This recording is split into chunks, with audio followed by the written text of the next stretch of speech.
কেমন হবে wicket?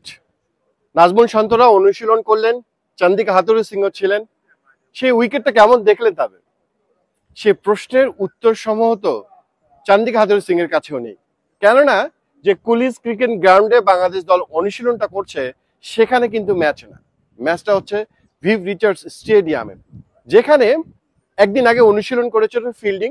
হাথুরুসিংহ Singh wicket দেখতেও গিয়েছিলেন, কিন্তু উইকেটটা কাভারে ঢাকা ছিল, উইকেট দেখার সুযোগ তাদের হয়নি।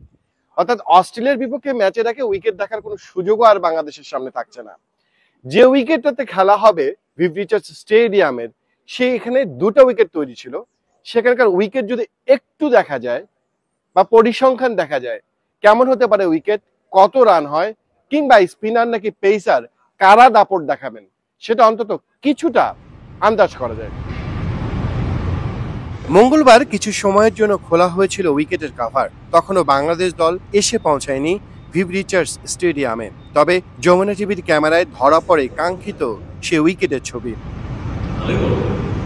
তখন দুটো উইকেট প্রস্তুত রাখা হয়েছিল, সজীব ঘাসের দেখা মেলেনি। তবে বাংলাদেশ আসার আগেই কাভার দিয়ে আবারও ঢেকে রাখা হয় সে উইকেট। আমরা দুটো ফিল্ডিং সেশন করেছি, ফ্লাড লাইটের আলোয় প্র্যাকটিস করেছি। আমরা মাঠ সম্পর্কে কিছুটা ধারণাও পেয়েছি, তবে উইকেট ঢাকা ছিল। অনেক সময় কিউরেটররা উইকেট চেঞ্জ করে। আমরা ম্যাচের আগে উইকেট দেখে সিদ্ধান্ত নিব, এটা খুব বড় একটা ফ্যাক্টর হবে না। হাথুরুসিংহ এর এমন হতাশার মাঝে সুসংবাদ হতে পারে এখানকার পরিসংখ্যান। এখানে প্রথম ইনিংসে গড় রান 130-এর কাছাকাছি, প্রতি ওভারে রান ওঠে 7-এর মতো। এসব কিছুই হয়তো লো স্কোরিং ম্যাচের ইঙ্গিত দেয়। তবে কাগজের এই পরিসংখ্যানকে বুড়ো আঙ্গুল দেখিয়েছে যুক্তরাষ্ট্র দক্ষিণ আফ্রিকা ম্যাচ। 370 রানের ম্যাচ, তাই তো নতুন করে ভাবাচ্ছে দু দলকে।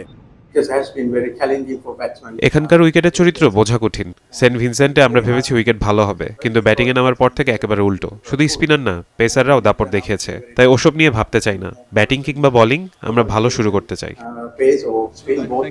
অস্ট্রেলিয়ার অধিনায়ক মিচেল মার্শ অবশ্য বলছিলেন উইকেটে যথেষ্ট রান হবে। এই মাঠে অজিদের খেলা গ্রুপ পর্বের উইকেটের থেকেও নাকি সহজ হবে রান করা সুপার 8-এ। Jamuna sports, Antigua, West Indies.